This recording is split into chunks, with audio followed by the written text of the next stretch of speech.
All right, morning guys. I was going to show you the process of shelving. That is taking the books that are listed, putting them where they go on the bays. We have a mixture, and I will show you as of right now, and then I'm hoping to change how we do this. We've done it so many different ways. I could even walk through that, but here's how we do it currently. So upstairs, we list into these trays. You can see that I have dividers. So that ticket, right, is aisle 1, bay 3, shelf 3. Well, upstairs, the software tells me when that shelf is too full. So then I change it, shelf 4, and I use a divider here. So whoever's shelving knows it is switched. Well, I use these carts too. And I plan to buy more of these carts. There's other sellers who use these carts, and it's what makes the most sense. Easier than obviously those shelves. This is just a decision we made back in the day because of the fact that we deal with what a lot of other sellers don't deal with, which is a huge hole. So we bring these down on pallets. Well, we can bring this also down, and I can fit about 10 of those onto here. So anyways, so this is aisle 26 and aisle 27. So I will head that way and kind of show you the process. Nothing crazy special, but I just want to show you guys kind of just how we do every step of the way. Okay, so as you can see, 2713, it actually starts at the end of 26 down there, but as you can see, the books fall that way, so I'm just gonna not even mess with it, just naturally grab from the easiest side. So 27, bay 1, shelf 3, so this is aisle 27, it comes into the break room, so 27, bay 1, that's how we do it. So this is aisle 27, this is bay 1, which is this whole thing, and then shelf 3, and then there's the space, there's the books.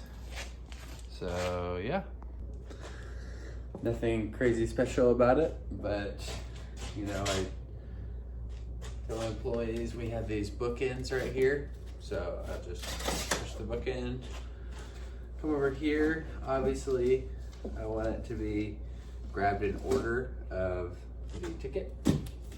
So we got 90535, and then it works its way up. So grab that. I'm gonna grab these. Push the book in.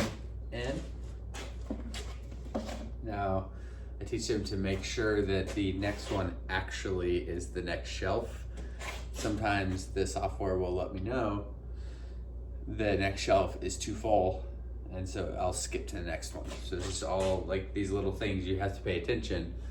Reason this matters is because we have books that get misshelved, and in the moment it doesn't, nobody notices. When we go to find that order, it's a pain in the ass. Every single day, and it's from years and years of listening down here, years and years of different employees doing that, some good, some bad. Every single day we have orders that we can't find, and we have to come down, figure it out, do our own sort of like investigation. Sometimes we never find them. It could be a number of things. It could be it was misshelved and we just cannot find that book. It's like off in some other aisle because they read it wrong. And anyways, 2, it was mispicked. So we deal with books that get, so I'll show you. They'll come here, they'll see the ticket number. And I'm saying this because it's happened to me. When you're just doing a lot and you're not paying attention, you'll see the ticket number, all this, they're all so close together, boom. You'll pull the book, you'll mark it as picked, but you didn't even realize you grabbed the book behind it, okay? So then that book ends up making its way upstairs to fulfillment. Fulfillment tries to scan it in. It won't scan because it's not an order. they set it to the side and it doesn't make its way back downstairs in the messiness of life and day to day. So that's another thing. A mispick is that book got picked who knows how long ago, and it's somewhere floating around, and we can't find that either. So this is where it's really a bummer, because for anybody who sells books, you know, you don't want to cancel too many times on a platform because it will affect your score. There's tricks, and I could go over that. There's tricks on each platform of getting by with canceling, but getting the customer's permission and stuff like that. But overall, you know, there's sometimes where the customer will not answer. I'll be too close to what I call my threshold of cancellations, so I drop ship. And that is just, I find the next buyer, like Second Sale or something, or Thrift Books. I buy their book, I send it to the customer, you know, fingers crossed they're happy. What sucks is those companies are so big, and so the mistakes I make, they make it a whole other level when it comes to this stuff. And so sadly, there's been times where, you know, the book the customer bought from me was in good or very good condition. The only one available was in good or acceptable. So I sent it to him just hoping it's okay, and I've got some bad feedback because they're like, hey, this was not what you said. And then, you know, explain the situation, and sometimes they're cool with it, they get it, or I give them partial refund. Other times they're not. Used book buyers can be pretty brutal, and so we'll just deal with the feedback until it goes away. But yeah, so that's kind of the process of how we do that. So I'll do a little cool time lapse of me shelving.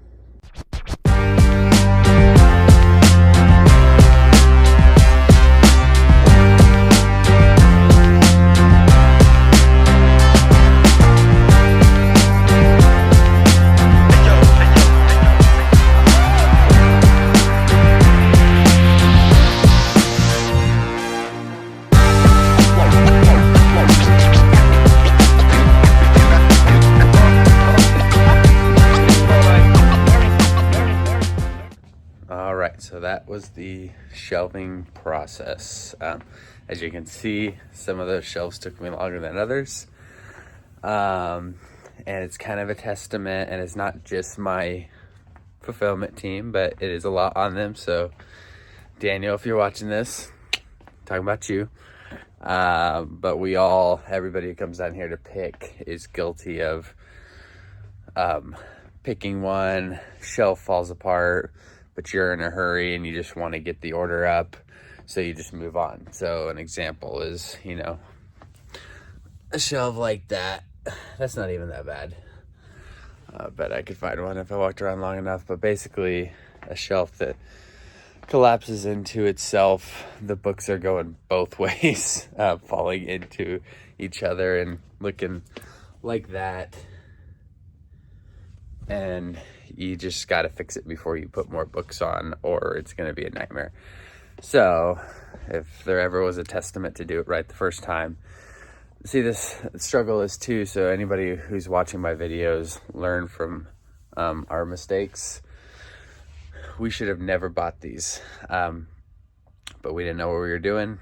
We thought we had found a great deal to fill this entire basement, and I mean, we spent $60,000 plus probably on all the shelving. But we should have done library shelving, you know, and I've seen other people's setups and I'm like, yep, that would have been the way to go. They don't have to deal with buying bookends.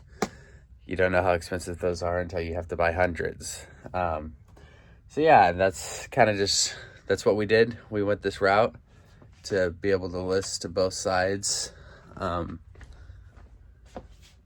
And that's what I would change. So anybody watching this, if you're gonna set up, go to gov.org or govdeals.org or whatever, watch for library shelving. It's worth it to wait it out and get it right, because if you don't, you're then gonna have to buy bookends and you're gonna have to deal with the shit that we deal with, trying to keep it all tight and steady. But yeah, so that's the shelving process. I run out of shelves.